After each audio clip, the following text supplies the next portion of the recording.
Buenas noches, estimadas alumnas y alumnos. El día de hoy iniciamos un cuatrimestre más que para ustedes, si no me equivoco, será el último de su preparación profesional. Les deseo todo el éxito en este último tramo de su carrera universitaria. Mi nombre es Enrique Romero Rosas. Yo soy licenciado en Economía de la Facultad de Economía de la UNAM. Tengo una maestría en Finanzas de la Facultad de Contaduría y Administración, también de la UNAM, y una maestría en Administración de la Educación de la Normal Superior del Estado de México.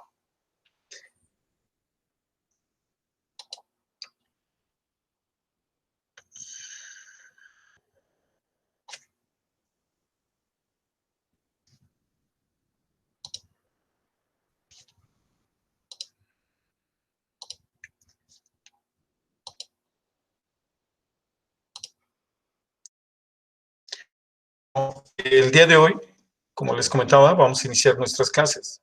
Y el primer tema que vamos a abordar se llama la historia del... Bueno, como estamos hablando de un proceso histórico, pues obviamente la primera pregunta sería, digamos, la historia de la calidad se remonta únicamente a la etapa contemporánea de la humanidad. O sea, es nuestra primera pregunta. Bueno, pues déjame decirte que efectivamente no. El hombre, al construir sus armas, elaborar sus alimentos y fabricar su vestido, advierte las características del producto y de forma continua procura mejorarlo. Vamos a poner como ejemplo, dice que en el año de 2150 a.C., en el Código de Hammurabi, cuya regla 229 establecía que si un constructor edificaba una casa y no la hace con buena resistencia y la casa se derrumba y mata a los ocupantes, el constructor debe de ser ejecutado. En este momento ya estamos hablando de un proceso de calidad, del proceso de calidad de un producto, de la construcción de una casa. Y estamos hablando de hace muchísimos años. Bueno, obviamente el concepto de calidad ha ido evolucionando y experimentando un profundo cambio hasta llegar a lo que hoy conocemos como calidad total. Vamos a hablar de diferentes etapas de desarrollo. En la primera etapa, vamos a hablar de la etapa de inspección. Estamos hablando del siglo XIX, esta etapa se caracteriza por la detección y solución de los problemas generados por la falta de uniformidad de los productos. Aquí ya estamos hablando de una situación de producción masiva. Esta situación, estamos comentando que ya el producto ya está terminado. Ya está terminado y lo único que están haciendo es poder identificar cuáles son los productos que obviamente no reúnen la calidad necesaria para salir al mercado. Bueno, en una segunda etapa de desarrollo, vamos a hablar del control estadístico de la calidad. Estamos hablando de la década de los años 30. El objetivo, obviamente, era reducir los costos de inspección, pero, sin embargo, el principio seguía siendo el mismo: detectar problemas de calidad en los productos que ya estaban manufacturados. Y obviamente, pues eso no era tan significativo. Bueno, una siguiente etapa, estamos hablando ya ahora sí del aseguramiento de la calidad, estamos hablando de los años 50, 70, dice que la calidad pasa a ser de una herramienta de control del área de producción a ser una estrategia de toda la organización. Eso es algo muy importante. Estamos hablando de que la calidad ya no está supeditada únicamente al área productiva, sino todas las demás áreas también están implicadas en ello. ¿Cuáles áreas estamos hablando? Pues obviamente administración, obviamente finanzas, obviamente recursos humanos, en fin. Pero ya todos están hablando de lo mismo, ya estamos hablando de un proceso de calidad de todas las áreas. Y por último, estamos hablando de la calidad total. Estamos hablando ya de la década de los 80s, donde obviamente la etapa es una etapa donde se considera el mercado y a las necesidades del consumidor, reconociendo el efecto estratégico de la calidad como una oportunidad competitiva. ¿Qué significa esto? Que para que nosotros podamos ingresar a los mercados, obviamente tenemos que tener cierta calidad. Y esa es nuestra ventaja competitiva para poder permanecer en el mercado.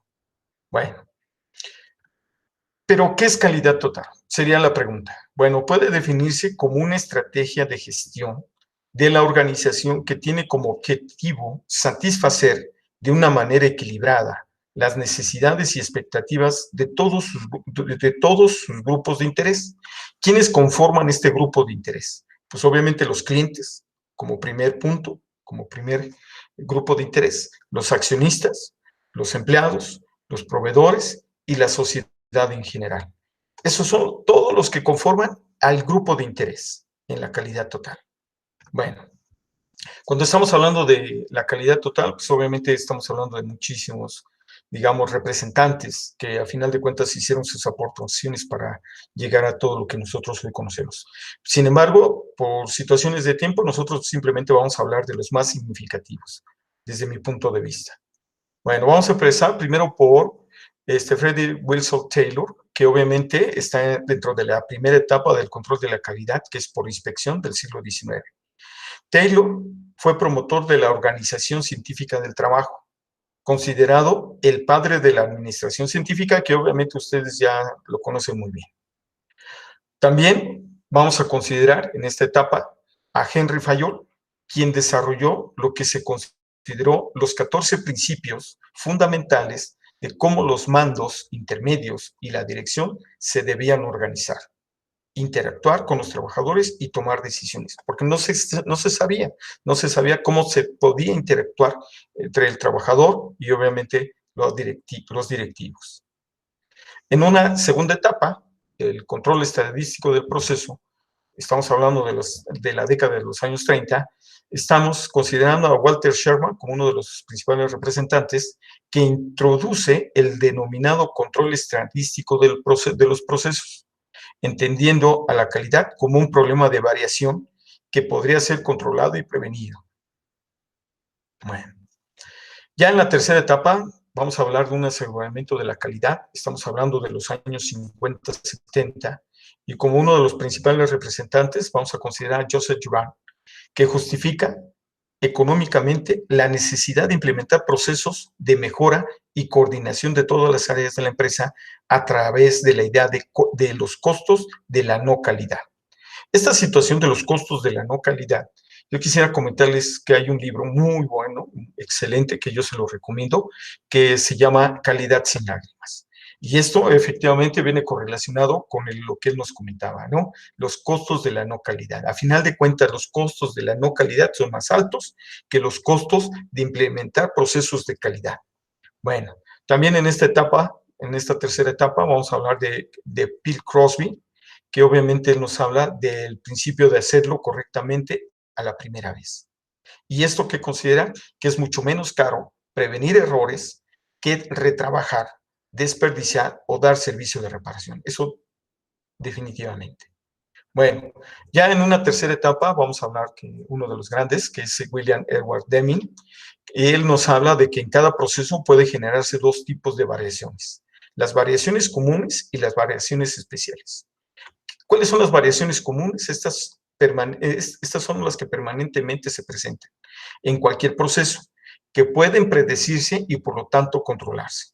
Y las variaciones especiales, que tienen un carácter esporádico, perfectamente definidos. En cuanto se conoce la causa que origina este tipo de defecto, se pueden eliminar corrigiendo la causa que lo genera. Y esto efectivamente es cierto, ¿no? Y dice, solamente efectuando esta distinción es posible alcanzar la calidad. Cuando nosotros encontramos cuáles son las causas comunes y las causas especiales de un problema de producción, obviamente, y si nosotros sabemos sus causas, obviamente nosotros podemos llegar a alcanzar la calidad. Para eso, obviamente, Deming hablaba muchísimo de la parte estadística y decía que en Dios confiamos, todos los demás que traigan datos, y eso es muy cierto, ¿no? Perdón, y ya me falló. Y por último, vamos a hablar en la cuarta etapa de la administración total de la calidad, que obviamente estamos hablando de los procesos de mejora continua de la década de los 80s. En esta situación, vamos a hablar de Koru Ishikawa en el control total de la calidad y la participación de todos, Dice, fíjense, el control total de la calidad y la participación de todos, desde el más alto directivo hasta los empleados más bajos. En esta situación yo quisiera comentarles lo siguiente. Dicen que los procesos de calidad es como el agua. Dicen, permea de arriba hacia abajo. Si la dirección no está convencida realmente de los procesos de calidad, pues desafortunadamente pues nunca va a poder rendir frutos en una organización.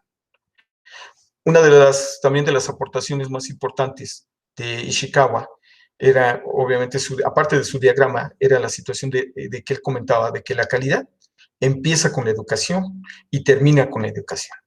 Esta frase es una de las preguntas que vendrán en la tarea que ustedes van a tener que revisar y obviamente van a entregar.